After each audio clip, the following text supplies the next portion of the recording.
ओम श्रीगुरुभ्यो नमः। हरिः ओम्। प्राक्तत्त्वानाम् अभेदस्य मानसबोधविषयत्वं व्यवस्थाप्य पुनः मानसबोधविषयस्यापि वेदतात्पर्यविषयत्वं वक्तुं शक्यते इत्यपि प्रतिपादितं। परैः अपि तथैव स्वीकार्यं स्थलविशेषे इत्यपि निरूपितमस्ति।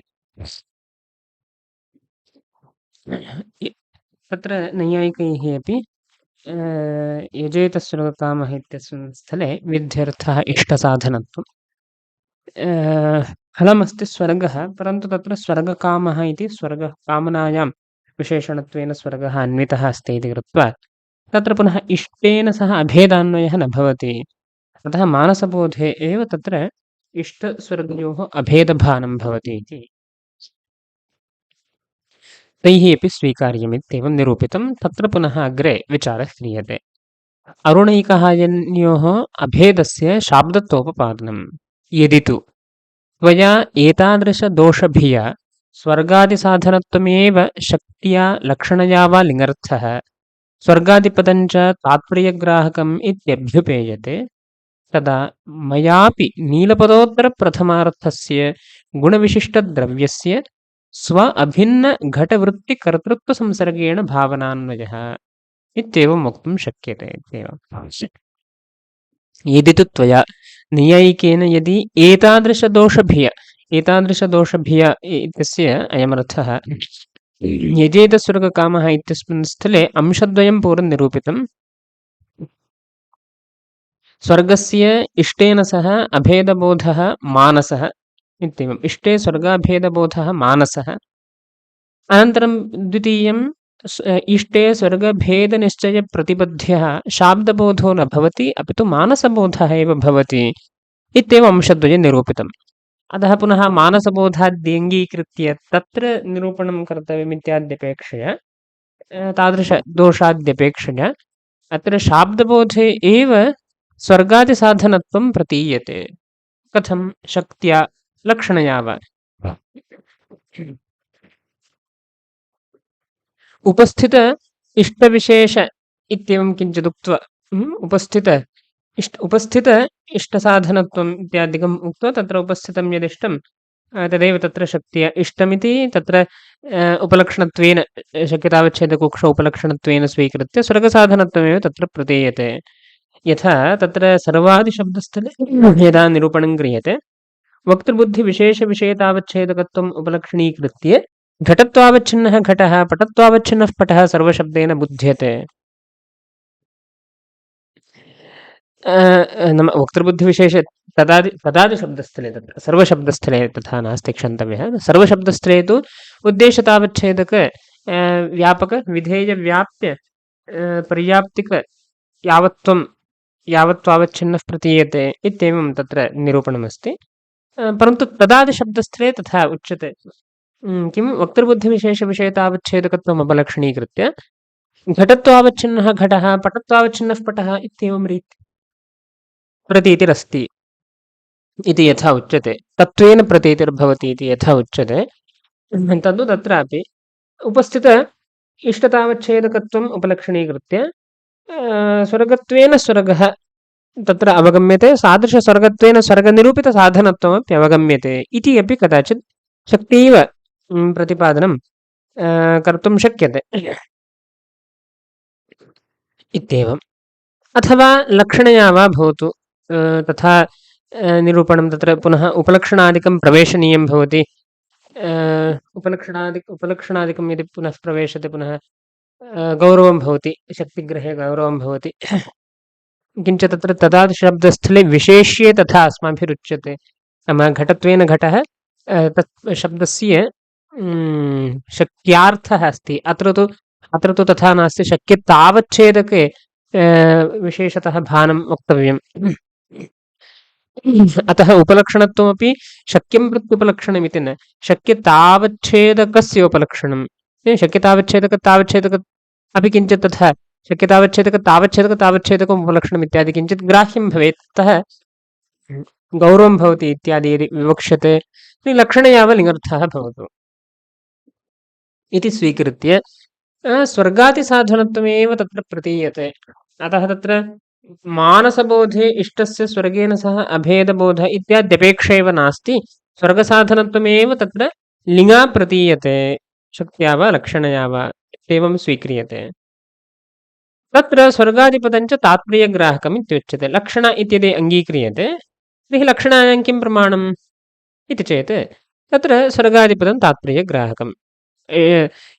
किमर्थं लक्षणा? तात्पर्यानुपपत्या लक्षणा स्वीक्रियते। यतोहि विशेषस्य इष्टसामान्यसाधनत्वं शक्यार्थः, सामान्यस्य विशेषाकाङ्क्षा भवति। तादृशविशेषाकाङ्क्षायां सत्याम् अत्र विशेषः लक्ष्यते। तत्र स्वर्गादिशब्दस्तात्पर्यग्राहकः इत्येवं तत्र स्वीक्रियते। यदि एवं निरूप्य मानसबोधे अभेदभानं नास्ति एव, अपि तु तत्र प्राथमिकबोधवेलायामेव शाब्दबोधवेलायामेव स्वर्गसाधनत्वम् अवगम्यते इति कृत्वा इष्टस्वर्गयोः अभेदबोधः मानसः इत्यादि निरूपणस्य अपेक्षा नास्ति इति यदि निरूपणं क्रियते तदा मयापि मीमांसकेनापि, तत्र मयापि नाम मीमांसकेनापि नीलपदोत्तरप्रथमार्थस्य गुणविशिष्टद्रव्यस्य स्व अभिन्नघटवृत्तिकर्तृत्वसंसर्गेण भावनान्वयः स्वीक्रियते। नीलपदोत्तरप्रथमार्थः, नीलो घटः इत्यत्र नीलपदोत्तरया प्रथमा तदर्थः गुणविशिष्टं द्रव्यं। प्रातिपदिकस्य यः अर्थः स एव अर्थः। प्रातिपदिकस्य लक्षणया नीलविशिष्टद्रव्यमिति आसीत् पूर्वं, गुणविशिष्टद्रव्यं प्रातिपदिकस्य अर्थः, स एव प्रत्ययस्याप्यर्थः। अतः स्वाभिन्नघटवृत्तिकर्तृत्वसंसर्गेण स्वं तादृशगुणविशिष्टद्रव्यं प्रथमायाः अर्थः, तद् अभिन्नः यः घटः, तादृशगुणविशिष्टद्रव्याभिन्नः यः घटः, तद्वृत्तिकर्तृत्वसंसर्गेण नीलपदोत्तरप्रथमार्थस्य भावनायाम् अन्वयः वक्तुं शक्यते। अत्र परम् अभेदः, तादृशगुणविशिष्टद्रव्याभेदः घटेन सह संसर्गमर्यादया भासते इति कृत्वा अभेदबोधः अस्माभिरप्युपपादयितुं शक्यते, अनुपपत्तिर्नास्ति इत्येव। घटपदञ्च संसर्गेऽपि तात्पर्यग्राहकम् इत्येवं। संसर्गेऽपि तात्पर्यग्राहकम् इति किमर्थम् इत्युच्यते, तत्र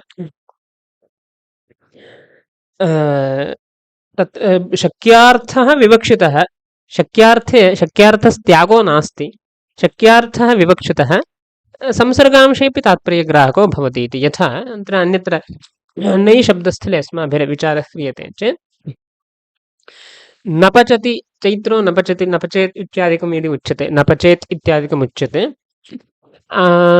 अथवा न कलञ्जं भक्षयेत् इति यदि वाक्यं स्वीक्रियते तर्हि नयर्थः अभावः प्रतियोगितासम्बन्धेन भावनायाम् अन्वेति।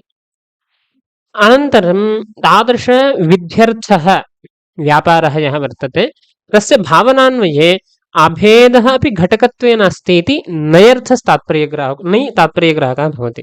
नयः तत्र सद्भावात्, तत्र विध्यर्थः निवर्तना भवति। तादृशनिवर्तन प्रयुक्त अभावप्रतियोगित्वम् इत्येवं तादृशसंसर्गघटकत्वेन अभावः प्रविष्टः इत्यस्मिन् अंशेऽपि तात्पर्यग्राहकः भवति नै शब्दः। नाम स्वार्थमप्युपस्थापयति, विधिविशेषः कः इति निर्णायकः अपि तत्र भवति। अनन्तरं तादृशविधिविशेषस्य कृत्या सह सम्बन्धे अभावः घटकीभूतः इत्यस्मिन् अंशेऽपि तात्पर्यग्राहकः भवति इति। यथा विधिवादे निषेधनिरूपणावसरे अस्माभिर्दृष्टं, तद्वत् घटशब्दः अपि स्वार्थमुपस्थापयति, स्वार्थस्य घटशब्दस्य यः अर्थः सः भावनायाम् अन्वेत्येव, तथापि अत्र अस्यापि संसर्गविशेषेऽपि घटः प्रविष्टः इत्यंशेऽपि तस्य तात्पर्यग्राहकत्वं स्वीक्रियते इति। घटपदोत्तरप्रथमार्थस्य स्ववृत्तिकर्तृत्वेन इति शक्यं वक्तुं। घटपदोत्तरप्रथम घटशब्दस्य घटत्वम् इत्यर्थः।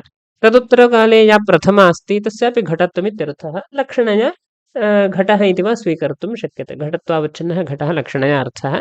प्रथमायाः अपि घटत्वावच्छिन्नः घटः अर्थः लक्षणया। तस्य घटस्य प्रथमार्थस्य स्ववृत्तिकर्तृत्वं, स्वं घटः, तद्वृत्तिकर्तृत्वसंसर्गेण भावनायाम् अन्वयः इत्यपि शक्यं वक्तुं।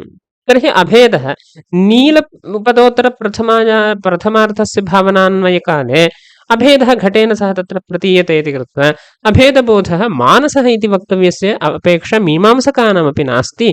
प्रकृतशाब्दबोधानुरोधेनैव अभेदभानोपपादनं कर्तुं शक्यते इत्येवम्। ततश्च अभेदस्यापि शाब्दत्वोपपत्तेः न कश्चित् दोषः, अनुपपत्तिः अस्मन्मते ईषदपि नावर्तते इत्येवम्। एतादृशप्रक्रियाम् असहमानस्य नैयायिकस्य आशयमाविष्करोति यदित्युति। एतादृशी प्रक्रिया पूर्वोक्त अभेदस्य मानसबोधविषयत्वं प्रतिबद्धप्रतिबन्धकभावः मानसबोधमादाय वक्तव्यः इत्यादि प्रक्रियाम् असहमानस्य नैयायिकस्य आशयमाविष्करोति यदित्युति। त्वया नैयायिकेन इति तु त्वया इति एतादृशदोषभिया इष्टे स्वर्ग अभेद असिद्धिः यागे स्वर्गसाधनत्व अनवगतिरिति दोषभिया शाब्दबोधे इष्टे स्वर्ग अभेदस्य असिद्धिः मानसबोधे तु सिद्ध्यति परन्तु शाब्दबोधे असिद्धिः यागे स्वर्गसाधनत्व अनवगतिः इत्यादि यः दोषः तादृशदोषभिया इत्येवम्। स्वर्गादिसाधनत्वमेव स्वर्गत्वादिविशिष्टस्वर्गसाधनत्वमेव इत्येवं। नन्वेवं स्वर्गादिपदप्रयोगानुपपत्तिः यदि स्वर्गसाधनत्वं विधिनैव बुध्यते तर्हि स्वर्गकामः इत्यादि स्वर्गादिशब्दप्रयोगः एव अनपेक्षितः इति शक्त्या यदि बुध्यते तर्हि स्वर्गकामः इति शब्दप्रयोगः अनपेक्षितः इति जिज्ञासायामुच्यते लक्षणया वा भवतु इत्येवम्। अभ्युपेयते तात्पर्यग्राहकमित्यभ्युपेयते इति। तथा च न उक्तदोषः नापि मानसबोधः इति भावः इति नैयायिकेन परिहर्तुं शक्यते। तदा मयापि मीमांसकेन मयापि नीलो घटः इत्येतदभिप्रायेणाः नीलपदोत्तरेति। मयापि अत्र अस्माभिः यजेतस्वर्गकामः इत्यत्र विचारः न कर्तव्यः, अस्माभिर्नाम मीमांसकैः, अपि तु नीलो घटः इत्यत्र विचारः कर्तव्यः। अतः तेषां मते यजेतस्वर्गकामः इति स्थलं स्वीकृत्य उक्तमासीत्। अस्मन्मते यजेतस्वर्गकामः इत्यत्र विचार्यः कश्चन विषयः नास्ति, नीलो घटः इत्यत्र वर्तते इति कृत्वा नीलो घटः इति स्थलम् अभिप्रेत्य निरूपणं क्रियते इति। इत्येतदभिप्रायेणाः नीलपदोत्तरेति। नीलरूपप्रातिपदिकोत्तर प्रथमस्य प्रथम इत्यर्थः। प्रथमायाः इति युज्यते इति भाति। अस्तु, प्रथमस्य इत्यर्थः। स्वाभिन्नेति स्वं नीलगुणविशिष्टद्रव्यम्।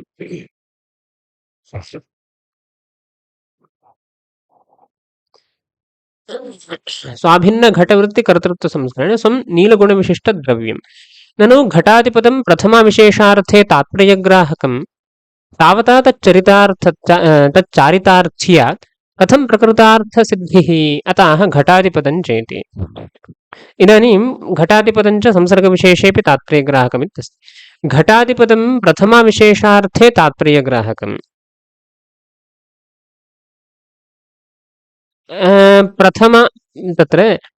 प्रथमाविशेषार्थे नाम तत्र प्रथमायाः यः अर्थः, प्रथमार्थः प्रातिपदिकार्थः, प्रातिपदिकार्थविशेषः कः इत्यस्मिन् अंशे घटपदं तात्पर्यग्राहकं, तावतापि तस्य चारितार्थं वर्तते च पुनः संसर्गेऽपि घटः प्रवेशनीयः इति कथं वक्तुं शक्यते इति जिज्ञासा। तत्र प्रकृतार्थसिद्धिः कथं स्यादिति घटादिपदं च संसर्गविशेषेऽपि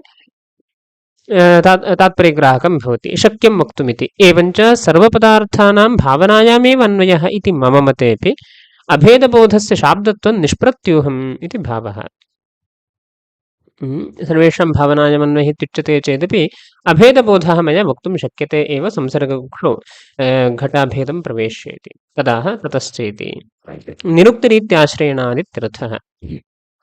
एवं रीत्या अस्माभिः सम्बन्धकुक्षौ प्रवेश्य निरूप्यते इति कृत्वा अभेदबोधः उपपादयितुं शक्यते।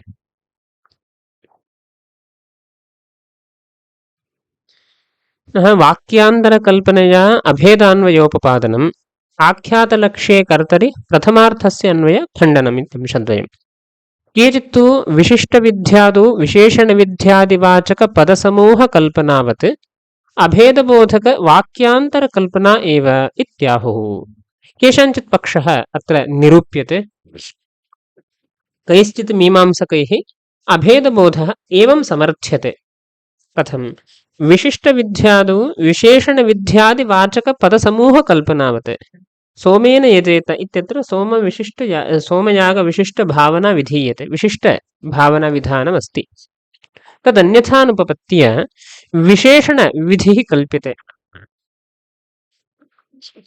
यागस्य विधानं विशिष्टभावनायाः प्रथमतः विधानं भवति विशेषणीभूतस्य यागस्य विधानं सोमवता यागेन इष्टं भावयेत् पुनः सोमवता इत्यत्रापि विशिष्टविधिरस्ति सोमवता यागेन नाम सोमविशिष्टयागेन इति पुनः विशेषणान्तरविधानं सोमेन यागं भावयेत् इत्येवं यदा यदा विशिष्टविधिर्भवति तदा योग्यं किञ्चित् विशेषणं विधातुं योग्यं किञ्चित् विशेषणमस्ति चेत् तत्र पुनः विशेषणविधिरपि कल्प्यते तत्रापि विशेषणविध्यादिवाचकपदसमूहः कल्प्यते पुनः तत्र लक्षणाद्यपेक्षा न भवति इति लाक्षणिकशब्दः पुनः न कल्प्यते वाचकशब्दः इत्यत्र तात्पर्यं न शब्दः कल्प्यते इत्यत्र तात्पर्यम् अन्यत् किमपि नास्ति विशेषणविध्यादिवाचकपदसमूहः यथा कल्प्यते यथा सोमेन यजेत इत्यत्र सोमवता यागेन इष्टं भावयेत् विशिष्टभावनाविधानं प्रथमतः तदुत्तरकाले सोमवता यागेन इष्टं भावयेदिति अत्रापि विशिष्टविधिरस्ति पुनः सोमेन यागं भावयेदिति पुनः विशेषणविध्यादिवाचकपदसमूहः यथा कल्प्यते तद्वत् अभेदबोधकवाक्यान्तरकल्पना एव नीलाभिन्नो घटः अस्ति इत्येवं पुनः वाक्यान्तरं प्रकल्प्यते अभेदबोधकवाक्यान्तरमेव तत्र प्रकल्पनं कर्तुं शक्यते इत्याहुः तत्र आहुः इत्यनेन अस्वारस्यं तत्र विधिस्थले तु अर्थापत्तिः प्रवर्तते विशिष्टविध्यन्यथानुपपत्य विशेषणविधिः वक्तव्यः अतः तत्र पुनः पदान्तरं शाब्दीम् आकाङ्क्षा शब्देनैव पूर्यते इति नियमेन तत्र पुनः पदान्तरं किञ्चित् कल्पयितुं शक्यते अत्र तथा अन्यथानुपपत्तिर्न वर्तते सर्वत्र अन्यथा प्रामाणिकी अन्यथानुपपत्तिर्वर्तते इति नास्ति अन्यथा तत्र यत्र वाक्यभेदो भवति तत्रापि विशिष्टविधानं किञ्चित् स्वीकृत्य वाक्यान्तरेण यथा अत्र विशिष्टविध्यादिकम् इत्यपि न सम्भवति वस्तुतः तावतापि कथञ्चित् तैः समर्थनं कर्तुं शक्येत तस्मिन् स्थले इति चेत् जातपुत्रः कृष्णकेशः अग्निनादधीत इत्यादिषु स्थलेषु विशिष्टविधानं भवतु पुनः विशेषणान्तरविधानं कल्प्यते इत्यादि तु तत्र अन्यथानुपपत्तिर्न भवति अर्थापत्तिर्न भवति अतः स्थलविशेषे एव अर्थापत्तिः प्रामाणिकी इति स्वीक्रियते सर्वत्र तथा भवति प्रामाणिकी अर्थापत्तिर्यत्र अस्ति तत्र शब्दान्तरकल्पनमपि सम्भाव्यते अतः अत्र नीलो घटः इत्यादौ तथा अर्थापत्तेः अवकाशो नास्ति अर्थापत्तेः तत्र अवकाशः नास्ति इति कृत्वा पुनः अर्थापत्य वाक्यान्तरकल्पनम् इत्यादिकमपि वक्तुं न शक्यते केवलं साजात्यमादाय वाक्यान्तरकल्पनमिति तु न युज्यते इति तावतापि अयमपि एकः कश्चन पक्षः उक्तः अस्ति इत्येवम् आहुः इत्यनेन एतदस्वारस्यमस्ति सर्वथा प्रथमार्थस्य भावनायां द्वितीयादिसाधारण्येन भेदसम्बन्धेन प्रकारता इति सिद्धं सर्वथा यः कश्चन प्रकारो भवतु त्रेधा अत्र निरूपणं कृतमस्ति मानसनीलो घटः इत्यत्र नील प्रथमार्थः द्रव्यं कर्तृत्वसंसर्गेण सत्ताश्रयत्वेन्वेति घट पदोत्तरप्रथमार्थस्य घटस्य अपि कर्तृत्वसंसर्गेण भावनायां सत्ताश्रयत्वे अन्वयः अभेदबोधः मानसः इत्येका रीतिः द्वितीया रीतिः यदि तु त्वया इत्यादि पङ्क्तौ इत्यादि निरूपणकाले यदुक्तं नीलपदोत्तरप्रथमार्थस्य गुणविशिष्टद्रव्यस्य स्वाभिन्नघटवृत्तिकर्तृत्वसंसर्गेण अन्वयः घटपदोत्तरप्रथमार्थस्य घटस्य स्ववृत्तिकर्तृत्वसंसर्गेण अन्वयः इत्येवं यन्निरूपितं तथा वा वक्तुं शक्यते मानसबोधे वा अभेदः भासते प्रकृतशाब्दबोधे वा अभेदः भासते अथवा अभेदबोधकवाक्यान्तरकल्पनया वाक्यान्तरकल्पना अपि कर्तुं शक्यते इत्येवं तत्र पक्षत्रयं निरूपितम् यः कश्चन पक्षो भवतु सर्वथा प्रथमार्थस्य भावनायाम् अन्वयः अस्त्येव तदपि कथं द्वितीयादिसाधारण्येन भेदसम्बन्धेन प्रकारता अभेदसम्बन्धेन अन्यत्र प्रकारत इति नास्ति, भेदसम्बन्धेनैव प्रकारता, तदपि भावनायां। प्रथमार्थः भावनायां भेदसम्बन्धेनैव अन्वेति द्वितीयादिसाधारण्येन। तत्र पुनः अन्यत् एतन् न वर्तते इति। द्वितीयार्थः भेदसम्बन्धेनैव अन्वेति, प्रथमार्थः अभेदसम्बन्धेन अन्वेति इत्यादि वैलक्षण्यकल्पने किञ्चित् प्रमाणं नास्ति। अतः भेदसम्बन्धेनैव भावनायां प्रकारीभूतः भवति प्रथमाद्यर्थः इत्येवम् इति सिद्धम्। एतेन यस्मात् द्वितीयादिसाधारण्येन भेदसम्बन्धेन प्रकारता, भावनायां प्रकारता इत्यंशः व्यवस्थापितः। तस्मात् अन्यः अपि कश्चन पक्षः वार्यते। कः पक्षः? एतेन चैत्रादेः नामार्थस्य प्रत्ययार्थस्यैव वा आख्यातोपात्तकर्त्रादौ अभेदान्वयः इति वैयाकरणमतमप्यपास्तं व्युत्पत्त्यन्तरकल्पने प्रमाणाभावात्। चैत्रादेर्नामार्थस्य तत्र चैत्रः गच्छति इति किञ्चित् वाक्यं स्वीकुर्मः। चैत्रः गच्छति इति। चैत्रपदस्य चैत्रः अर्थः, प्रथमायाः अपि चैत्रः अर्थः इत्येवमस्ति स्थितिः। गच्छति इत्यत्र गमनं धात्वर्थः आख्यातेन कर्ता बुध्यते इत्येवं। तथा च चैत्र अभिन्न कर्तृकं गमनम् इत्येवं तत्र बोधो भवति वैयाकरणानां मते। चैत्राभिन्न कर्तृकं गमनं, चैत्राभिन्नः यः कर्ता तादृशकर्तृकं गमनम् इत्येवम्।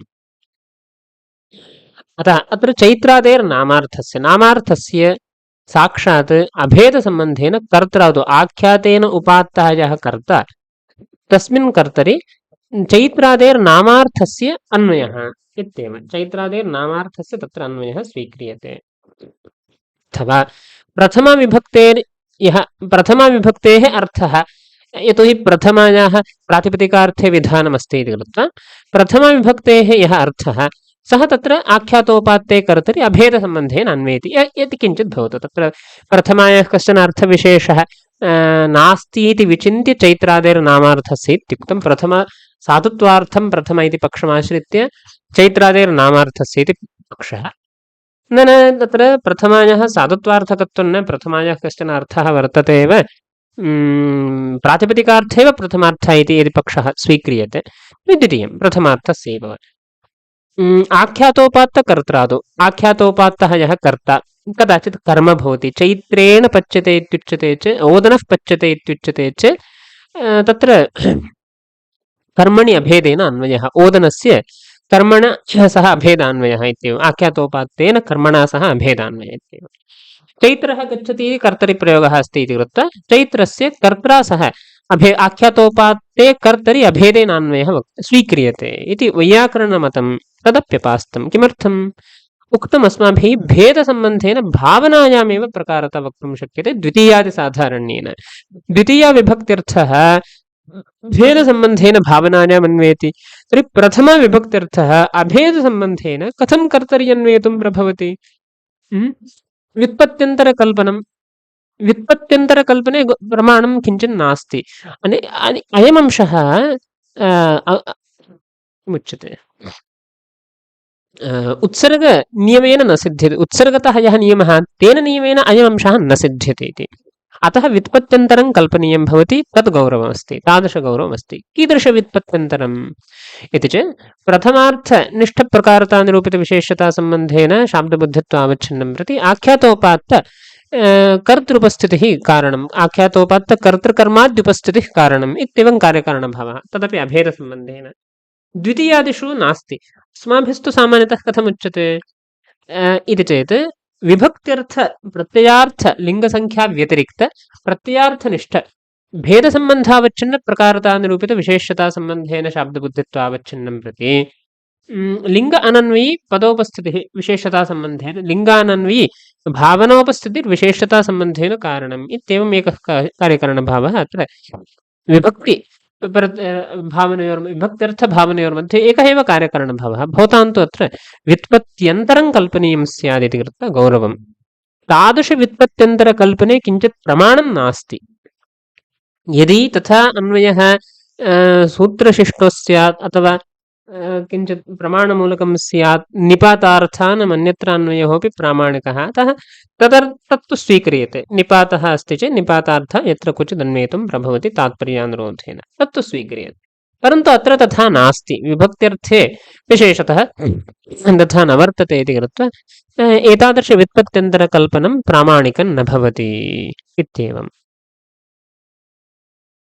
इति अत्र पक्षः अंशद्वयम् अस्माभिर्दृष्टं केचित् पक्षेण भेदबोधसमर्थनम् अनन्तरं वैयाकरणमतखण्डनमित्यंशद्वयम् अत्र अस्माभिः दृष्टमस्ति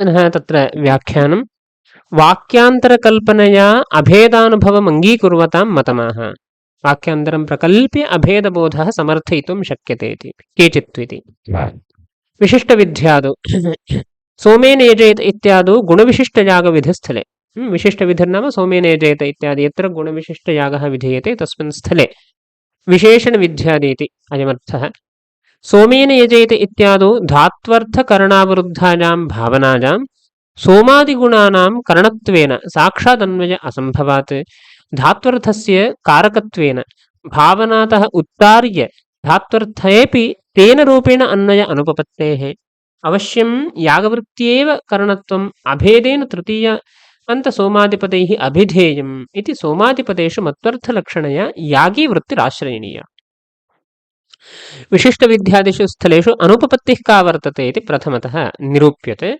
येन अग्रे विशेषणवाचकशब्दान्तरकल्पनं कर्तुं क्रियते इत्येवं यदर्थं क्रियते इति तद् निरूपणार्थम् एवम् आरब्धं सोमेन यजेत इत्यत्र धात्वर्थकरणावरुद्धायां भावनायां धात्वर्थनिष्ठकरणतानिरूपिका भावना भवति यतोहि तत्र धात्वर्थोऽप्यप्राप्तः अस्ति इति कृत्वा धात्वर्थस्य करणत्वेन भावनायाम् अन्वयः वक्तव्यः एकस्य एकेन रूपेण अन्वयः जातश्चेत् तत्र सामान्यतः अयं वृत्तिः अस्ति तर्हि धात्वर्थः करणत्वेन भावनायाम् अन्वेति चेत् विशेषणान्तरस्य तेन रूपेण भावनायाम् अन्वयः वक्तुं न शक्यते वृत्तिभङ्गः भवति इति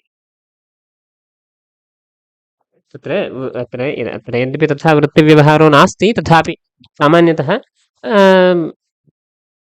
राजपुरुषः भार्यायाः इत्यादि न भवति किमर्थमिति चेत् राज्ञः स्वस्वामिभावसम्बन्धेन पुरुषे यद्यन्वयः तर्हि भार्यायाः इत्यत्रापि स्वस्वामिभावसम्बन्धेन पुरुषे यद्यन्वयः उच्यते तर्हि वृत्तिभङ्गः भवति इति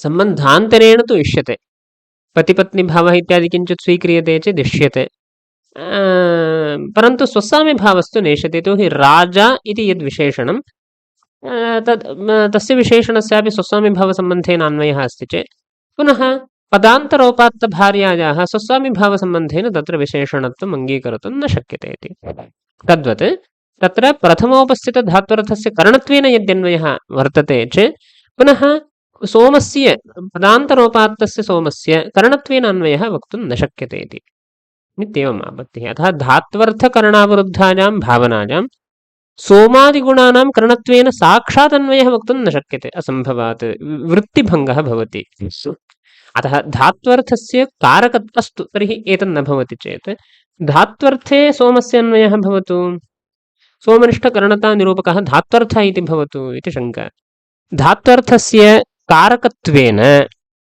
भावनातः उत्तार्य धात्वर्थेऽपि तेन रूपेण अन्वयः अनुपपत्तेः भावनातः उत्तार्य नाम सोमस्य भावनातः सम्बन्धम् अकृत्वा धात्वर्थेऽपि तेन रूपेण करणत्वादिरूपेण अन्वयः वक्तुं न शक्यते धात्वर्थस्य कारकत्वात् यस्मात् धात्वर्थः अपि कारकः वर्तते सोमोऽपि कारकः कारकाणां परस्परम् अन्वयः न भवति इति कृत्वा भावनातः सम्बन्धम् अकृत्वा साक्षात् धात्वर्थेन सह अन्वयः भवतु इत्यपि वक्तुं न शक्यते अतः भावनायामपि करणत्वेन अन्वयः वक्तुं न शक्यते धात्वर्थेऽपि करणत्वेन सोमस्य अन्वयः वक्तुं न शक्यते इत्यवश्यं यागवृत्त्येव करणत्वम् अभेदेन तृतीयान्तसोमादिपदैः अभिधेयम् इति सोमादिपदेषु मत्वर्थलक्षणया यागे वृत्तिराश्रयणीया अतः अन्या गतिर्नास्ति इति कृत्वा यागवृत्त्येव करणत्वं तत्र तृतीयया बुध्यते कया तृतीयया सोमेन इत्यत्र तृतीयया यागवृत्ति एव करणत्वं बुध्यते इति। तर्हि तृतीयान्तसोमादिशब्दे नाम कः अर्थः इति चेत् तादृश मत्वर्थलक्षणे यागः तत्र अर्थः इति स्वीक्रियते। एवं वृत्तिः आश्रयणीया, लक्षणया वृत्तिः नाम लक्षणावृत्तिरत्र आश्रयणीया भवति। तृतीयान्तसोमादिपदैः तत्र यागवृत्तिकरणत्वम् अभेदेन बुध्यते इत्येवं अभिधेयम् इत्येवं कृत्वा सोमादिपदेषु मत्वर्थलक्षणम्। अत्र करणत्वम् अभेदेन नाम तत्र तृतीया यागवृत्त्येव करणत्वं बुध्यते इति कृत्वा सोमादिपदेषु मत्वर्थलक्षणं स्वीक्रियते इत्येवं। तथा च लक्षणया सोमपदेन सोमवतः अभिधानात् सोमपदोत्तरविभक्तेः अभेदार्थकत्वं साधुत्वमात्रार्थत्वं यागगतकरणत्वानुवादकत्वं वा अङ्गीकृत्य सोमपदोत्तरविभक्तेः अभेदः अर्थः सामान्यतः विशेषणविशेष्यभावस्थले नीलोघटः इत्यादिषु स्थलेषु यथा इदानीम् अभेदः संसर्गविधिना भासते इति यथा निरूपणं कृतं तद्वदत्रापि अभेदः भासते इत्येवम् अङ्गीकर्तुं नीलपदोत्तरविभक्तेः अभेदार्थकत्वं नीलपदोत्तरं न सोमपदोत्तरविभक्तेः इदं नैयायिकमतानुरोधेन यथा नीलेन घटेन जलमाहरति इत्यपि उच्यते प्रथम तृतीयार्थ विशेषणवाचकतृतीयायाः अभेदार्थकत्वम् इति कश्चन पक्षः वर्तते नैयायिकानां तत्पक्षमाश्रित्य अभेदार्थकत्वं साधुत्वार्थकम् इति द्वितीयः पक्षः तदाश्रित्य नाम अभेदः तत्र पुनः पदार्थविधिना भासते इत्यादि स्यात् अतः अभेदसंसर्गविधिना भासते इति वक्तुम् उचितं पदार्थविधिना इत्यादि अपेक्षा नास्ति अतः साधुत्वमात्रार्थत्वं वा स्वीक्रियते अथवा मीमांसामतानुरोधेन यागगतकरणत्वमेव अनूद्यते नूतनः कश्चन अर्थः अत्र न बोध्यते यागगतकरणत्वमेव अनूद्यते इति वा अङ्गीकृत्य सोमपदार्थस्य यागे तस्य च करणत्वेन भावनायामन्वयात् सोमपदार्थस्य यागे नाम लक्षिते यागे सोमवान् यागः लक्षितः किल तस्य च करणत्वेन भावनायामन्वयात् न प्रथमतः सोमपदार्थस्य करणत्वेन यागे अन्वयः स्वीकार्यः किन्तु यागवृत्तिकरणत्वरूपेण भावनायामेव अन्वयः सोमस्य सोमपदार्थस्य यागे तस्य करणत्वेन भावनायाम् अन्वयः इति न भवति नाम तथा सोमपदार्थस्य धात्वर्थे यागे अन्वयः वक्तुं शक्यते इत्यस्य कः अर्थः तत्र लक्षिते यागे इत्यर्थः सोमपदेन यागः लक्ष्यते सोमवान् यागो जातः तस्य करणत्वेन भावनायाम् अन्वयः अस्ति नाम लक्षितस्य यागस्य करणतासंसर्गेण भावनायाम् अन्वयः वर्तते करणत्वसंसर्गेण इति न करणत्वरूपेण भावनायाम् अन्वयः अस्ति अतः प्रथमतः सोमपदार्थस्य करणत्वेन यागे अन्वयः न स्वीकार्यः किन्तु यागवृत्तिकरणत्वरूपेण भावनायामेव सोमपदार्थस्य अन्वयः अस्ति पश्चात्तु सोमवत्वं यागे केन रूपेण इत्यपेक्षायां कल्प्यमानेन सोमेन यागं कुर्यादिति विशेषणविधिना सोमस्य यागकरणतारूपत्वावगतिः इत्येवमस्ति अत्र स्थितिः एतदुत्तरकाले सोमवान् यागः इति पूर्वं प्राथमिकबोधवेलायां निरूपितं प्रथमबोधवेलायां तथा निरूपितं तर्हि सोमवत्वं यागे केन सम्बन्धेन केन रूपेण इति जिज्ञासायां सोमेन यागं कुर्यादित्येवं विशेषणविधिः कश्चन कल्प्यते तत्र यागनिरूपितकरणत्वरूपत्वम् अवगम्यते सोमस्य इत्येवम् अस्ति स्थितिः तत्र पदसमूहकल्पना भवति यथा तद्वदत्रापि सोमेन यागं कुर्यादिति पदसमूहकल्पना यथा तत्र भवति तद्वत् अत्रापि अभेदबोधकस्थले अभेदबोधकपदान्तरकल्पनापि कर्तुं शक्यते नीलो घटः अस्ति इत्यादौ प्रथमः बोधः नीलगुणविशिष्टद्रव्यवृत्तिभवनाश्रयत्वं घटवृत्तिभवनाश्रयत्वम् इत्येवं बोधः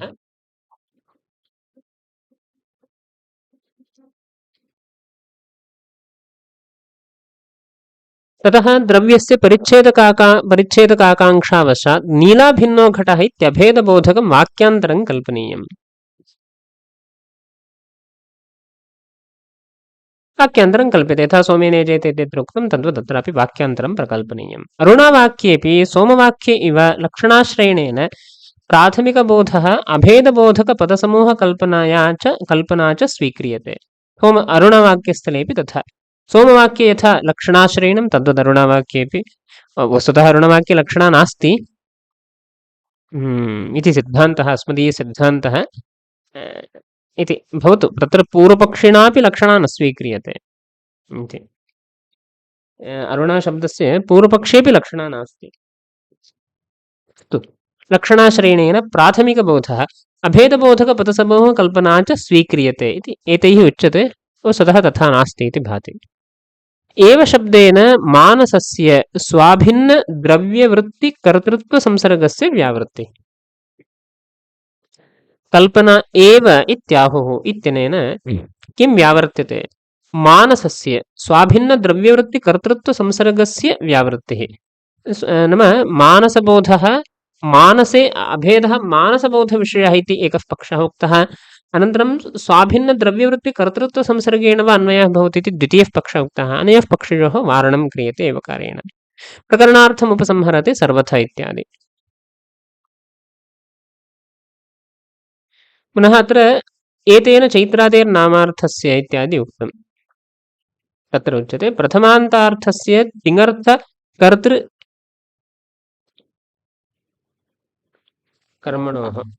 कर्तृकर्मणोः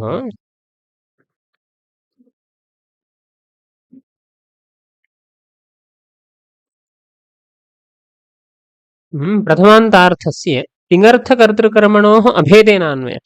प्रथमान्तार्थेन सह तिङर्थकर्तुः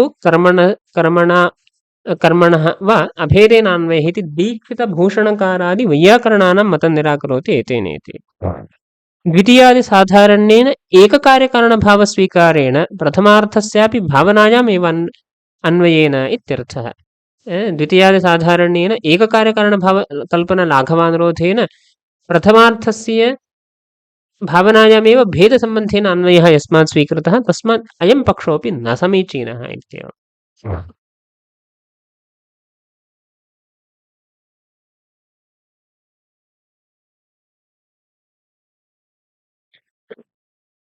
इति यत्र अंशः दृष्टः।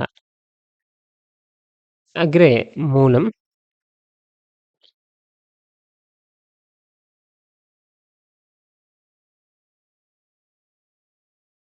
प्रथमार्थस्य चैत्रादेः अभेदान्वय युक्त्यन्तरं तत् खण्डनञ्च। यत्तु स्तोकं पचति इत्यादौ नामार्थस्य स्तोकस्य पाके अभेदान्वयार्थम् अभेदसम्बन्धेन निरर्थकसुप्समभिव्याहृत नामार्थप्रकारक शाब्दत्वावच्छिन्नं प्रति निरुक्तनामसमभिव्याहृतपदजन्योपस्थितिः कारणम् इति कार्यकारणभावस्यैव आवश्यकत्वात् तेनैव चैत्रादेः योग्यतया कर्त्रादावभेदान्वयोपपत्तिः इति। अस्मिन् पूर्वम् एतेन इति यः पक्षः मध्ये आगतः चैत्रादेः अभेदसम्बन्धेन अन्वयः आख्यातोपात्तकर्त्रा सह अभेदसम्बन्धेन अन्वयः इति यः पक्षः तत्पक्षसमर्थनार्थं युक्त्यन्तरमत्र निरूप्यते इति स्थितिः अस्ति। तत्र स्तोकं पचति इति क्रियाविशेषणीभूतं स्थलमादाय विचारः क्रियते। स्तोकं पचति इत्यादौ नामार्थस्य स्तोकस्य पाके अभेद अन्वयार्थं पाकेन सह अभेदान्वयः वक्तव्यः। स्तोकं पचति, मृदु पचति, स्वल्पं पचति इति वा इति। स्तोकं पचति, स्वल्पं पचति इत्येवं। स्तोकं पचति इत्यादौ नामार्थस्य मृदु पचति इति न, मृदु पचति इति स्थलान्तरं, स्तोकं पचति स्वल्पं पचति, मृदु पचति इत्येवं यानि यानि स्थलानि वर्तन्ते इत्यादौ आदिशब्देन इमानि स्थलानि तत्र ग्राह्याणि। अत्र नामार्थस्य स्तोकस्य अभेदसम्बन्धेन पाके अन्वयः वक्तव्यः इत्येवं। यतोहि तत्र अभेदः प्रतीयते, सुखं गच्छते इति वा स्थलं तत्र भवतु। एवं रीत्या अनेकानि स्थलानि वर्तन्ते। तत्र तथा प्रतीतिरस्ति क्रियाविशेषणत्वात्। क्रियाविशेषणत्वादेव क्रियया सह अभेदान्वयः वक्तव्यः इत्येवम् आशयः। सामान्यतः विशेषणविशेष्यभावः अभेद सम्बन्धं मनसि निधाय सुन्दरः रामः, सीतापतिः रामः इत्येवं रूपेण अभेदसम्बन्धं मनसि निधाय विशेषणविशेष्यभावो भवति।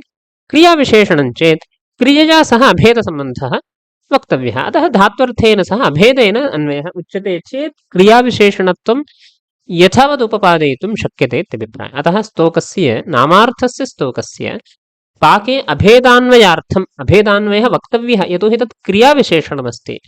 अतः अभेदान्वयार्थम् अभेदसम्बन्धेन सुप्समभिव्याहृत नामार्थप्रकारकशाब्दत्वावच्छिन्नं प्रति निरुक्तनामसमभिव्याहृत पदजन्योपस्थितिः कारणम् इति कार्यकारणभावः कल्प्यते। निरर्थक सुप् यस्य सुपः विशेषतः अपेक्षा नास्ति, निरर्थकः कदाचित् सुप् भवति, कश्चन अर्थविशेषो न वर्तते, तादृश सुप् समभिव्याहृत नामार्थप्रकारकशाब्दत्वावच्छिन्नं प्रति।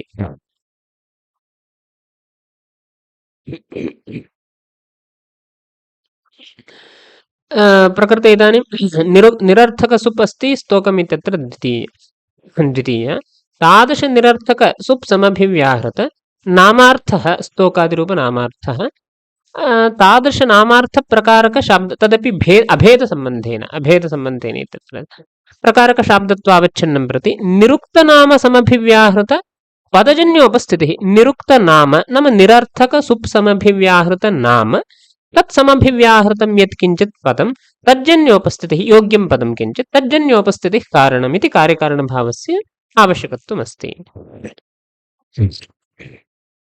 अत्र कथमन्वयः? स्तोकं पचति इत्यत्र कथमन्वयः? स्तोकम् इति या द्वितीया सा निरर्थका अस्ति, यतोहि क्रियाविशेषणस्थले नियमेन द्वितीया भवति इति कृत्वा क्रियाविशेषणस्थले द्वितीयायाः नियतत्वात् सा निरर्थका सुपस्ति। अतः निरर्थक सुप् समभिव्याहृत व्याहृत नामार्थः वर्तते स्तोकरूपनामार्थः। स्तोकरूपनामार्थ निष्ठप्रकारता निरूपित अभेदसम्बन्धावच्छिन्नप्रकारता अभेदसम्बन्धेन इति पूर्वमुक्तम्। तादृश अभेदसम्बन्धावच्छिन्नप्रकारतानिरूपित विशेषतासम्बन्धेन शाब्दत्वावच्छिन्नं प्रति नाम अयं स्तोकपदार्थस्य अस्य स्तोकपदार्थस्य विशेष्यः कः इति चेत् निरुक्तनामसमभिव्याहृत पद जन्योपस्थिति। नाम निरुक्तनाम नाम एतादृश निरर्थक द्वितीय सुप् समभिव्याहृत स्तोक पदसमभिव्याहृतं यदन्यत् पदं पच इति धातुपदं तादृश धातुपदजन्य उपस्थितिः नाम पाकादिरूप उपस्थितिः कारणम् इत्येवं रूपेण कार्यकारणभावः कल्प्यते। नाम किं जातं? स्तोकपदार्थस्य पाकपदार्थेन सह अभेदसम्बन्धेन अन्वयः वक्तुं शक्यते। स्तोकाभिन्नः पाकः इत्येवं रीत्या अत्र अभेदसम्बन्धः अस्माभिः पाकेन सह वक्तुं शक्यते। इदं स्तोकं पचति इति विचारः इदानीं किमर्थमागतः इति चेत् एतन्निरूपणे ग्रन्थकर्तुस्तात्पर्यं न, एतद् अयं दृष्टान्तः अस्ति। एतद्दृष्टान्तेन चैत्रः गच्छति इत्यस्मिन् स्थलेपि तथा निरूपणं विवक्षितं, नीलोघटः इत्यस्मिन् स्थलेपि तथा विवक्षितमस्ति। कथं? तेनैव चैत्रादेर्योग्यतया कर्त्रादावभेदान्वयोपपत्तिः। चैत्रः पचति इति स्थले पश्यामः। चैत्रः पचति इत्यत्र चैत्रपदात् उत्तरकाले विद्यमानायाः प्रथमायाः विशेषतः कश्चन अर्थः नास्ति, निरर्थकः एव सः वर्तते। यतोहि कश्चन अर्थविशेषः तत्र प्रातिपदिकस्य अर्थः स एव अर्थः, अतः निरर्थकः एव सः। प्रातिपदिकार्थः प्रातिपदिकेनैव बुध्यते चेत् पुनः प्रथमायाः निरर्थकत्वमेव अस्ति। अतः निरर्थक सुप् समभिव्याहृत नाम अस्ति, सुप् समभिव्याहृतं नाम अस्ति चैत्रमिति प्रातिपदिकं, तदर्थः चैत्रः। तादृशचैत्रनामार्थनिष्ठप्रकारत नाम इदानीं प्रथमायाः प्रातिपदिकार्थत्वम् इति न, प्रथमाय निरर्थक एव, तत्समभिव्याहृत नाम चैत्रमिति नाम, चैत्र इति नाम, तदर्थः चैत्रः। तन्निष्ठ अभेदसम्बन्धावच्छिन्नप्रकारता निरूपित विशेष्यता नाम तादृशचैत्रः क्व अभेदेन अन्वेति इति चेत् निरुक्तनाम समभिव्याहृत पदं, निरुक्तनाम तादृश सुप् समभिव्याहृतं नाम, निरर्थक सुप् समभिव्याहृतं नाम चैत्र इति प्रातिपदिकं, तत्समभिव्याहृतं पदम् इत्यनेन अत्र आख्यातं स्वीक्रियते। तज्जन्योपस्थितिः कर्तृपस्थितिः, तत्र कर्तरि अभेदेन अन्वेति इत्येवम्। अतः एतादृशव्युत्पत्त्या अभेदसम्बन्धेन निरर्थक सुप् समभिव्याहृतमित्यादि व्युत्पत्त्या चैत्रस्य अभेदसम्बन्धेन आख्यातोपात्ते कर्तरि अन्वयः वक्तुं शक्यते इति मतम्। चैत्रः पचति इत्यत्र दृष्टं नीलो घटः इत्यत्रापि वक्तुं शक्यते। विशेषणवाचकपदादनन्तरं विद्यमानायाः प्रथमायाः निरर्थकत्वम् इति भवतु। विशेषणवाचकपदादनन्तरं विद्यमानायाः प्रथमायाः निरर्थकत्वं। तर्हि निरर्थकसुप् समभिव्याहृतं नाम भवति नीलमिति विशेषणपदं। तदर्थः नीलविशिष्टद्रव्यमर्थः तत्प्रकारकशाब्दत्वावच्छिन्नं प्रति नाम तादृश अभेदसम्बन्धेन तादृश तस्य को प्रकारता इति चेत् निरुक्तनामसमभिव्याहृतपदजन्य उपस्थितिः। निरुक्तनाम निरर्थकसुप् नाम तत्समभिव्याहृतपदान्तरं भवति घटपदं। तदर्थ तादृशपदजन्योपस्थितिः घटोपस्थितिः। अतः घटोपस्थितिस्तत्र कारणं नाम घटे अभेदसम्बन्धेन नीलपदार्थः अन्वेति इत्येवम् अत्रापि अयं नियमः।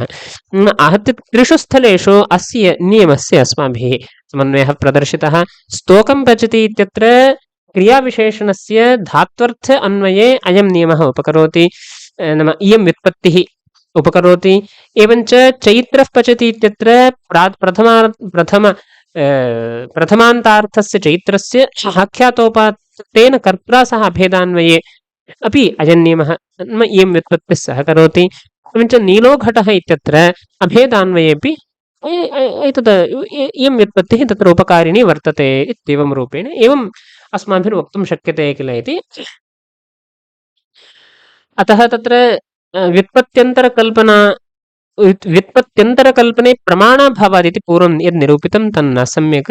व्युत्पत्त्यन्तरकल्पने प्रमाणमस्ति एव। स्तोकं पचति इत्यादौ तथा क्रियाविशेषणत्वात् विशेषणस्य अभेदेन अन्वयः वक्तव्यः। अतः तादृशपाके अभेदान्वयः वक्तव्यः इति कृत्वा तत्र किम् एतादृशव्युत्पत्तिकल्पना आवश्यकम्। एतादृशव्युत्पत्तिः यदि कल्प्यते तर्हि प्रमाणमागतं। स्तोकं पचति इत्यादौ आवश्यकता अस्ति, तर्हि तादृशव्युत्पत्तिः कल्प्यते। कल्पितया व्युत्पत्त्या नीलो घटः चैत्रः पचति इत्यादौपि तथा अन्वयः वक्तुं शक्यते चेत् का अनुपपत्तिः? प्रमाणान्तरं नास्ति इत्युक्तं प्रमाणम् इदानीं प्रदर्शितम्। अतः चैत्रादेर्नामार्थस्य अभेदसम्बन्धेन तत्र आख्यातोपात्ते कर्तरि अन्वयः वक्तुं शक्यते किल इत्येवं तत्र शङ्का तद्वारणं क्रियते तन्न इत्येवं। तन्न चैत्रपदोत्तरप्रथमायाः निरर्थकत्वस्य पाणिन्यादिविरुद्धत्वात् स्वलेखनविरुद्धत्वाच्च। चैत्रपदोत्तरप्रथमायाः निरर्थकत्वम् इति यदुक्तं तत् पाणिन्यादिविरुद्धमस्ति इति। यतोहि शास्त्रकृतभिः निरर्थकत्वं प्रथमायाः नोक्तं। प्रातिपदिकार्थलिङ्गपरिमाणवचनमात्रे प्रथम इत्यनेन सार्थक्यमेव निरूपितम्। तस्याः प्रथमायाः निरर्थकत्वं नास्त्येव, साधुत्वार्थकत्वम् इत्यादिकं नास्त्येव। प्रातिपदिकस्य अर्थः स एव अर्थः इत्येवम्। अतः निरर्थकसुप्रत्ययः कश्चन नास्ति एव। पाणिन्यादिमतानुरोधेन निरर्थक आदिशब्देन तत्र पतञ्जलिमतं कात्यायनमते अभीतकारके प्रथमा भवति इत्येवम्। कस्यापि मते सुपः निरर्थकत्वम् इत्यादि नास्ति। अतः तत् पाणिन्यादिविरुद्धमस्ति इदं मतं। निरर्थकसुप्तमभिवारतमिति पाणिनिविरुद्धमस्ति इति। अस्तु, पाणिनिविरुद्धम् इति कदाचित् वक्तुं न शक्यते। अतः द्वितीयं स्वलेखनविरुद्धत्वाच्च इति। किमर्थं पाणिन्यादिविरुद्धत्वम् इति निरूपयितुं न शक्यते इति चेत् प्रातिपदिकार्थलिङ्गपरिमाणवचनमात्रे प्रथम इत्यनेन प्रातिपदिकस्य अर्थः स एव प्रथमायाः अर्थः इति यदि उच्यते तर्हि वस्तुतः तस्य अर्थः कश्चन प्रदर्शनीयः इति कृत्वा प्रातिपदिकार्थः एव अर्थः इत्येवम् उक्तम्। अतः वस्तुतः तस्य निरर्थकत्वमेव। प्रातिपदिकार्थः प्रातिपदिकेनैव बुध्यते। तर्हि प्रातिपदिकार्थे प्रथमा इत्यस्य का अपेक्षा अस्ति? वस्तुतः अपेक्षा एव नास्ति। तथापि उच्यते। किमर्थम् उच्यते इति चेत् तत्र एतदर्थं साधुत्वार्थमेव तथा कथनं। प्रातिपदिकस्य अर्थः तदपेक्षया अन्यः कश्चन अर्थो नास्ति इत्येवं। नाम अयं साधुर्भवति। यथा तत्र भावे उच्यते, भावे प्रयोगे स्थीयते इत्यादिकम् उच्यते। धातुना भावः बुद्धः, पुनः तादृशस्थीयते इत्यत्र आख्यातेनापि भावे आख्यातस्य भावे विधानं वर्तते। तर्हि द्विवारं धात्वर्थस्य बोधो भवति इति चेत् अपेक्षा नास्ति। तर्हि तत्र किमर्थं तथा उच्यते इति चेत् साधुत्वार्थं सः प्रयोगः केवलधातोः प्रयोगः कर्तुं न शक्यते। पाकः इत्यादोऽपि तथा घञ् प्रत्ययः क्रियते। पच धातोः यः अर्थः घञ् इत्यस्यापि स एव अर्थः। इत्यस्य कः अर्थः? सामान्यतः वैयाकरणानाम् एवं रीतिर्दृष्टा। यत्र यत्र प्रत्ययस्य स एव अर्थः भवति सः सर्वोऽपि साधुत्वार्थः एव वर्तते। घञ् प्रत्ययः भवति। अनन्तरं गमनमिति ल्युट् अस्ति, ल्युट् भावे विहितः अस्ति। अनन्तरम् एवम् एवं यत्र क्वचित् एवं चिन्तयामः मया गतमासीत् इत्यस्मिन् स्थले अत्र क्तप्रत्ययः ल्युट् ल्युट् न क्तप्रत्ययः भावे अत्र वर्तते। एवञ्च ल्युट् प्रत्ययो वा भवतु क्तप्रत्ययो वा भवतु कदाचित् एतत् आख्यातं वा भवतु भावाख्यातस्थले वा भवतु अनन्तरम् एवं प्रथमास्थले वा भवतु पुनः प्रकृतेर्यः अर्थः तस्मिन्नेव अर्थे सः प्रत्ययः विहितः। एते ल्युडादयः धातोः उत्तरकाले भवन्ति। कृत् प्रत्ययाः धातोः उत्तरकाले भवन्ति। धात्वर्थः तत्र भावः वर्तते एव। पुनः भावे एव एतेषां विधानमस्ति। क्तिन् प्रत्ययो वा भवतु तादृशस्थले विशेषतः अन्यः कश्चन अर्थो नास्ति। प्रकृतेः यः अर्थः स एव प्रत्ययस्य अर्थः इत्यनेन अत्र किं निरूप्यते? पाणिन्याचार्याणां शैली अस्माभिर्द्रष्टव्या। सर्वत्र प्रकृत्यर्थस्य यः अर्थः स एव प्रत्ययस्य यद्यर्थो भवति तर्हि तत्र प्रकृत्यर्थापेक्षे अतिरिक्तः अर्थः नास्ति। प्रकृत्यर्थे विवक्षणीये प्रकृत्यर्थमात्र विवक्षणे अयं प्रत्ययो भवति इत्येव तत्र अभिप्रायः वक्तव्यः। यथा इदानीं क्तिन् प्रत्ययः क्रियते गतिः इत्येवम् उच्यते। तर्हि तत्र भावे विधानम् इत्यस्य कः अर्थः? धातुना धात्वर्थे विवक्षिते धात्वर्थमात्रे विवक्षिते शुद्धस्य धात्वर्थस्य प्रयोगः कर्तुं न शक्यते इति कृत्वा अत्र अयं क्तिन् प्रत्ययः भवति इत्येवम्। तत्र किमर्थम् एवं वक्तव्यम् इति चेत् गच्छति इति शब्दप्रयोगः क्रियते तत्र कर्तृकर्मादिकमपि प्रतीयते। कदाचित् कर्ता गम्यते इत्यत्र कर्म इत्येवम् आख्यातेन कर्तृकर्मणोः भानं भवति इति। अतः एवम् उच्यते गतिः इत्यत्र धातुना धात्वर्थमात्रे विवक्षिते। धात्वर्थमात्रस्य विवक्षा अस्ति, कर्तृकर्मणोः विवक्षा नास्ति। तत्काले भावे धात्वर्थे विवक्षिते धातुना धात्वर्थे विवक्षिते तत्र क्तिन् प्रत्ययो भवति। एवञ्च धातुना धात्वर्थमात्रे विवक्षिते ल्युडादयः प्रत्ययाः भवन्ति। धातुना धात्वर्थे मात्रे विवक्षिते भावाख्यातं भवति। लः कर्मणि च भावे च कर्मकेभ्यः इत्यत्र तथा वक्तव्यं। भावे विवक्षिते नाम धात्वर्थमात्रे विवक्षिते इत्येवं वक्तव्यम्। अनन्तरं तत्रापि तुल्यं प्रथमास्थलेऽपि तथा वर्तते। प्रकृतेः यः अर्थः स एव प्रत्ययस्य अर्थः इति स्थितिः। तर्हि अत्राप्येवमेव निरूपणीयं। प्रातिपदिकेन प्रातिपदिकार्थे विवक्षिते प्रथमा तत्र भवति। प्रातिपदिकेन अन्यत् किमपि न विवक्षितं नाम तत्र प्रातिपदिकस्य कर्मत्वं वा कर्तृत्वं वा किमपि न विवक्षितं। केवलं शुद्धः प्रातिपदिकार्थः विवक्षितः प्रातिपदिकेन चेत् तत्र प्रथमा भवति। अतः प्रथमायाः प्रातिपदिकार्थः इत्येवम् उच्यते। यथा क्तिन् इत्यादीनां प्रत्ययानां भावप्रत्यय एतेषां क्तिन् ल्युट् इत्येवं घञ् इत्यादीनां प्रत्ययानां भावार्थकत्वम् इत्यस्य यः अर्थः धातुना धात्वर्थे मात्रे भावे विवक्षिते प्रत्ययः तद्वत् प्रातिपदिकेन प्रातिपदिकार्थे मात्रे विवक्षिते प्रथमा तत्र साधु इत्येव तस्य सूत्रस्य अर्थः उन्नेयः। सर्वत्र पाणिन्याचार्याणां तथा शैली दृष्टा अस्ति। तद्वदत्रापि एवं वक्तव्यं। तथा सति तस्याः प्रथमायाः निरर्थकत्वे पाणिन्यादिविरोधो न भवति, पाणिन्यादिसम्मतिरेव अस्ति इत्येवं यदि निरूप्यते। अतः द्वितीयं दूषणमुक्तं स्वलेखनविरुद्धत्वाच्च इत्येवं। येन अयं पक्षः उक्तः अस्ति तैः एव प्रथमायाः सार्थक्यं निरूपितमासीत्। अतः स्वलेखनविरोधः वर्तते। अभिहितकारके अभिहिते प्रथमा इत्यादि स्वलेखनमस्ति। यैः अयं पक्षः उद्धृतः तेषाम् एवम् अभिहिते प्रथम इति स्वलेखनमस्ति। तर्हि अभिहिते प्रथमा इत्यदि उच्यते। इदानीं निरर्थकत्वम् इति भवता कथमत्र आगत्य वक्तुं शक्यते? पूर्वम् अभिहिते प्रथम इति ग्रन्थे निरूपितं। इदानीं निरर्थकत्वम् उच्यते। नाम कः अभिप्रायः? येन यत्तु इति मतमुच्यते, स्तोकं पचते इति यत्तु कारेणैव प्रथमतः एवम् उक्तमस्ति, तत्र अभीते प्रथमा भवति इत्येवम् उक्तम्। इदानीम् आगत्य निरर्थकत्वं वदति, स्तोकं पचति इत्यादिकमादाय निरर्थकत्वं वदति। अभिहिते प्रथम इत्यनेन सार्थक्यमुक्तं, पुनः इदानीं निरर्थकत्वं कथं वक्तुं शक्यते? स्वलेखनविरोधः भवति किल इत्येवम्। अतः स्वलेखनविरुद्धत्वाच्च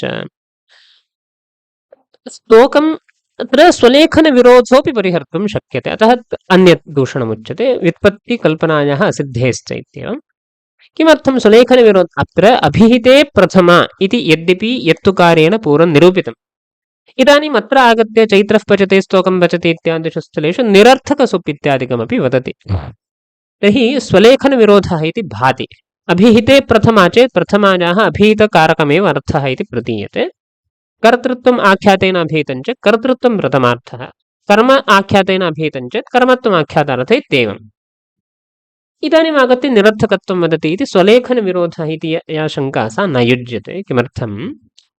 तत्र अभीते प्रथमा इत्यस्य अन्यथा अपि अस्माभिरर्थः वक्तुं शक्यते ग्रन्थकर्तॄणां यत्तुकारस्य मते।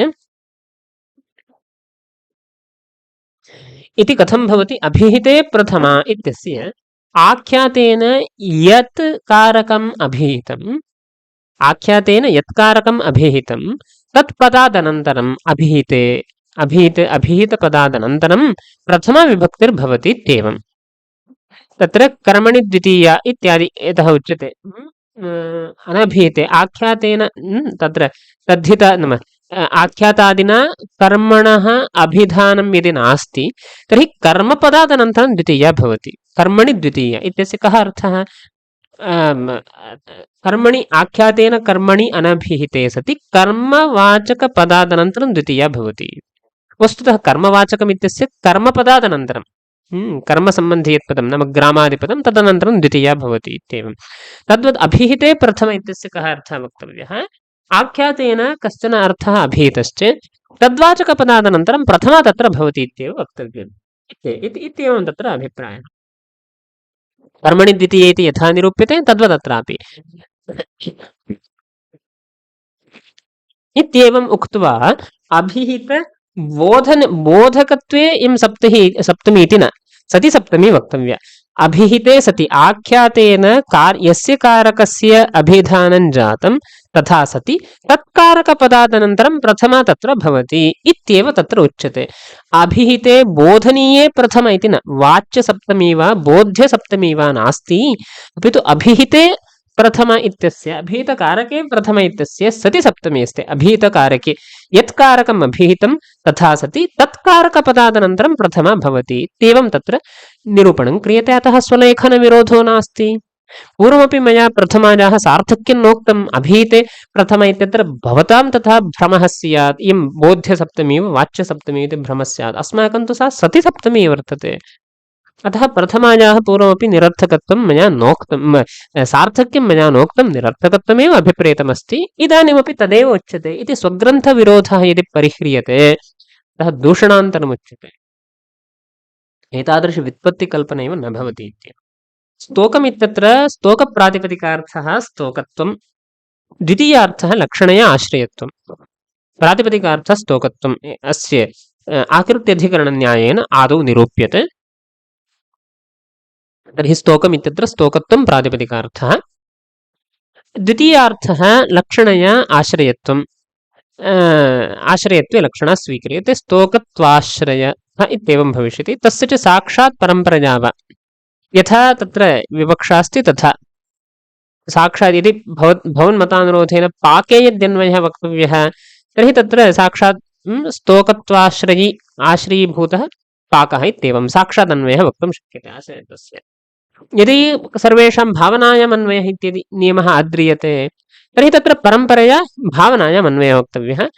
स्वाश्रयपाकानुकूलत्वं, स्वम् आश्रयत्वं, स्वसम्बन्धी पाकः आश्रयत्वाश्रयः पाकः तद् अनुकूलत्वं भावनायाः वर्तते इति कृत्वा परम्परया वा भावनायां यथा योगमन्वयः साक्षात् पाकादौ परम्परया भावनायाम् इत्येवम्। साक्षात् परम्परया वा पाकादौ भावनायां वा अन्वयः स्वीकर्तुं शक्यते इति कृत्वा न निरर्थकसुप्त्वम् इति तादृशव्युत्पत्तिकल्पनायाः असिद्धिः। तर्हि निरर्थकत्वं नास्ति, सार्थक्यं मया प्रतिपादयितुं शक्यते, कश्चन अर्थः वक्तुं शक्यते चेत् निरर्थकत्वं किमर्थं वक्तव्यम्?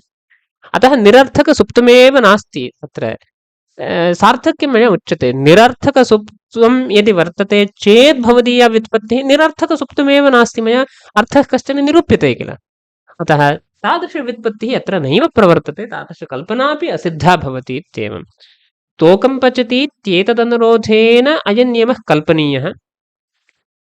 तत्र तथा विशेषणविशेषभावः क्रियाविशेषणत्वम् उपपादनीयम् इति कृत्वा अयं नियमः कल्पनीयः इत्युक्तम्। स्तोकं पचति इत्यत्रैव यदि निरर्थकसुप्तं नास्ति तर्हि चैत्रः पचति इत्यत्र कथम् अयं नियमः प्रवर्तयितुं शक्यते? एतादृशी व्युत्पत्तिरेव प्रामाणिकी नास्ति इति अस्माभिर्वक्तुं शक्यते इत्येवम् अभिप्रायः अत्र द्योतितः भवति इति मूले अस्माभिः चिन्तनं दृष्टम्।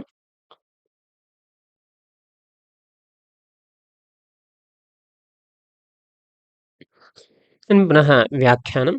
चैत्रः पचति इत्यादौ चैत्रादेः आख्यातार्थकर्त्रादौ अन्वयः युज्यते एव इति वादिनां मतं दूषयितुम् अनुवदति यत्विति।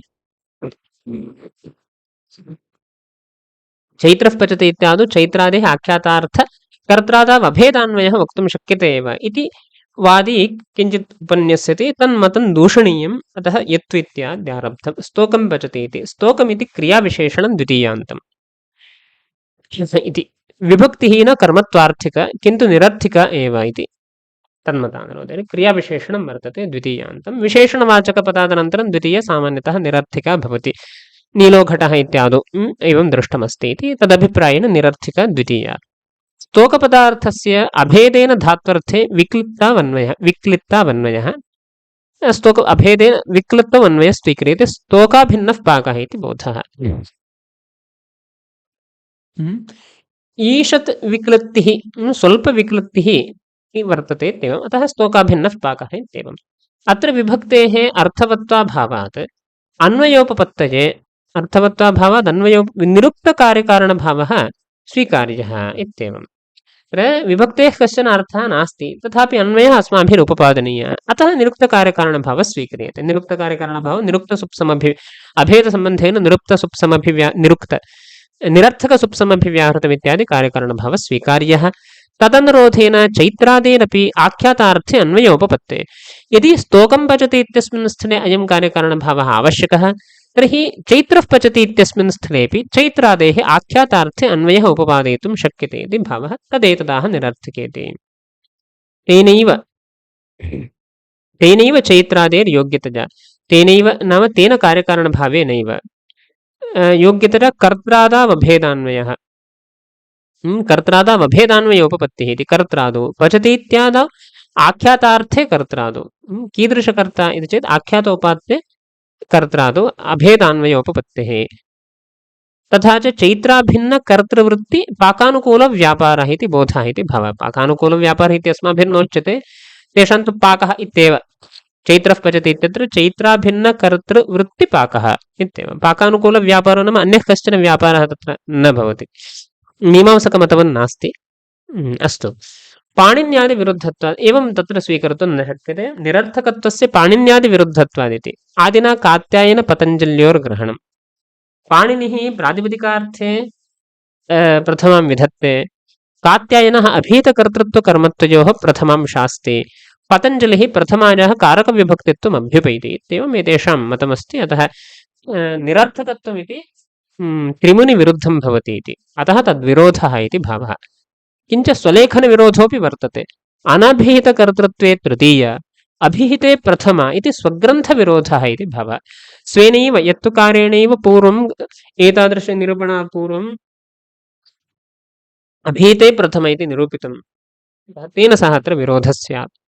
स्तोकं पचति इत्यत्रापि क्रियाविशेषणस्य न अभेदेन अन्वयः किन्तु भेदेनैव इति तद्दृष्टान्तकथनमप्ययुक्तम् इत्याह। तत्रापि भेदसम्बन्धेनैव अन्वयः, अतः अत्र अभेदेन अत्र अन्वयः इत्यादि यद् दृष्टान्तकथनं तदपि न युक्तम् इत्याह। स्तोकमित्यत्रापि इति, स्तोकमित्यत्रापि अभेदेन अन्वयः नास्ति इति। स्तोकमित्यादौ ततोऽन्यत्रापि दृश्यते इति लाक्षणिकानुशासनेन द्वितीयायाः वक्ष्यमाणत्वादाः द्वितीयार्थे द्वितीयार्थः लक्षणया आश्रयत्वमिति। ततोऽन्यत्रापि दृश्यते इत्यनेन क्रियाविशेषणस्थले द्वितीया विभक्तिर्भवति इति मीमांसकाः वदन्ति। इदञ्च लाक्षणिकानुशासनमित्यग्रे उच्यते, द्वितीयाप्रकरणे उच्यते। अतः लक्षणया आश्रयत्वमित्यर्थः स्वीक्रियते। तस्य आश्रयत्वस्य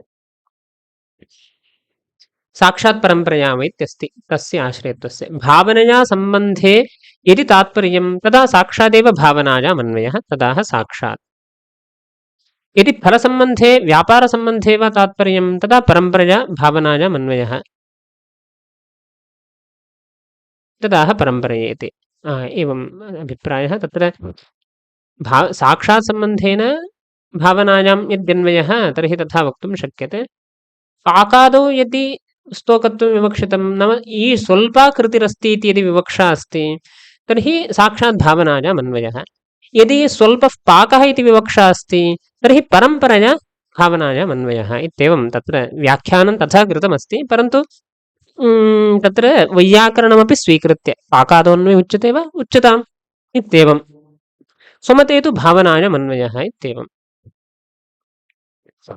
अन्यथा पाकादो भावनायाम् इत्यादि द्वेधा निरूपणं न करणीयम्। पाकादाविति पाकः विक्लित्तिः फलम् आदिना व्यापारस्य ग्रहणम्। तत्र पाकः नाम विक्लित्तिरिति न भवति, अस्तु स्वीकृतं। विवेचयिष्यते च इदं द्वितीयाप्रकरणान्ते मूले एव। किम् इति चेत् क्रियाविशेषणस्य कथमन्वयः इत्येवं विचारः क्रियते। भावनायां वा भावनायामेव अन्वयः तादृशव्युत्पत्ति इति। निरर्थकसुप्समभिव्याहृते इत्यादि व्युत्पत्ति इत्यर्थः। निरर्थकसुप्समभिव्याहृते इत्यादि व्युत्पत्तिकल्पनायाः असिद्धेश्च एतादृशव्युत्पत्तिः न प्रामाणिकी इत्येवम् इति अत्र दृष्टम्। अतः तत्र एतादृशस्तोकं पचति इत्येतदनुरोधेन अभेदसम्बन्धे निरर्थकसुप्समभिव्याहृतमित्यादि कल्पनायाः अपेक्षा नास्ति। तादृशव्युत्पत्त्यन्तरं न प्रामाणिकं। यदि व्युत्पत्त्यन्तरकल्पने किञ्चित् प्रमाणं नास्ति, चैत्रादेर्नामार्थस्य अभेदसम्बन्धेन आख्यातोपात्ते कर्तरि अन्वयः वक्तुं न शक्यते। अतः यत् पूर्वं निरूपितं प्रथमार्थस्य भावनायां द्वितीयादिसाधारण्येन भेदसम्बन्धेन प्रकारत इत्येव युज्यते इति ग्रन्थकाराणाम् अभिप्रायः अत्र पर्यवस्यते। अत्र स्थापयामः। नमस्कारः।